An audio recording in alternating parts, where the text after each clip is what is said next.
It was supposed to be the happiest day of her life. April 12th marked Lily Thompson's 18th birthday, a milestone she had been counting down to for months. Her friends had planned a surprise party. Her parents had baked her favorite cake.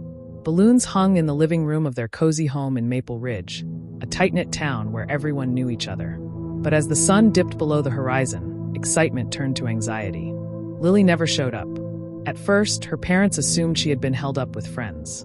But as the hours ticked by and phone calls went unanswered, panic began to set in. By midnight, her family filed a missing person report. The town mobilized. Lily was beloved, kind, bright, and always the first to volunteer for school events. The next morning, search parties swept the woods surrounding the area. Flyers went up on lampposts, shop windows, even church bulletin boards. Local news picked up the story by day 3, and soon, the entire state was watching Maple Ridge with bated breath. Lily had vanished without a trace. Detective Cara Morales was assigned to the case. She was known for her relentless dedication and intuition. The first 72 hours yielded little. Lily's phone last pinged near Hollow Creek, a desolate area about 5 miles from town. Her car was found abandoned, the driver's door ajar, keys still in the ignition. But there were no signs of a struggle. Oddly, her phone had been wiped clean. Interviews with friends revealed that Lily had seemed distracted in the weeks before her birthday. She had started deleting her social media posts and was unusually quiet in class. Her best friend, Julia, mentioned something chilling. Lily had received anonymous texts days before her disappearance. Threatening ones. "I asked her about it," Julia said through tears. She brushed it off. Said someone was playing a prank. Detective Morales subpoenaed the phone records. The texts came from a burner phone, untraceable. But then, the breakthrough came from a gas station security camera. At 6:13 p.m. on April 12th, Lily was seen at a station on Route 9. She wasn't alone. A man in a hoodie appeared beside her, hand on her lower back, almost possessive. She didn't look scared, but not quite at ease either. They drove off in a black sedan with tinted windows. 1 week into the investigation, a woman came forward. Her name was Danielle Marquez, a former resident of Maple Ridge who had moved to a nearby city.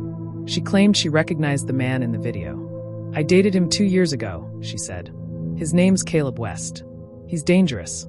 He isolated me from everyone and had this obsession with control." A background check revealed that Caleb West had a string of restraining orders and had moved around frequently. But what chilled Morales was his connection to Lily. Caleb was once a counselor at a youth mentorship program Lily attended at 16. He was 24 at the time. The program had shut down after reports of inappropriate conduct surfaced, though nothing was ever proven. News spread fast. The town's worry turned into outrage. Candlelight vigils were held nightly. Social media campaigns with the hashtag #FinLily trended across the country. As detectives zeroed in on Caleb, surveillance footage showed his vehicle crossing state lines into West Virginia. A multi-agency manhunt ensued. Then a miracle. 10 days after her disappearance, a call came into 911 from a rural motel. It was Lily. She was alive. Lily had been held in a remote cabin.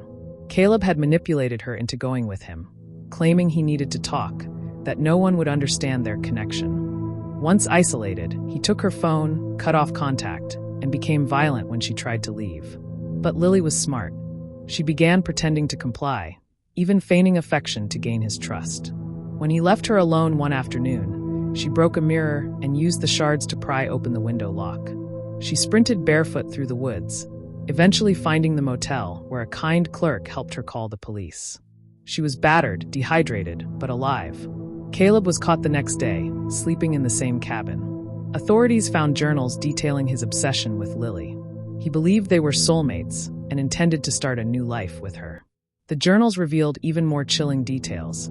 He had stalked several girls before, but Lily was the one he chose. The trial was swift.